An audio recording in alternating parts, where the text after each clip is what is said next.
Canım iste canım bile sana kurban yar. Yıldızlar yerinde güzel bırak dursun yar. Saçlarımı ellerinde okşa yeter yar.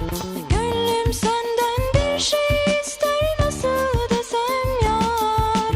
Allah beni bulla beni al koynuna yar. Rüzgar olup ince beline sarılayım yar. Çimen olup ayağına serileyim yar. Sürme olup gözlerine sürüleyim yar. Canım iste canım bile sana kurban yar.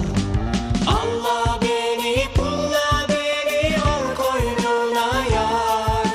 Gözüm senden başkasını görmez oldu yar. Gönlüm senden bir şey ister, nasıl desem yar.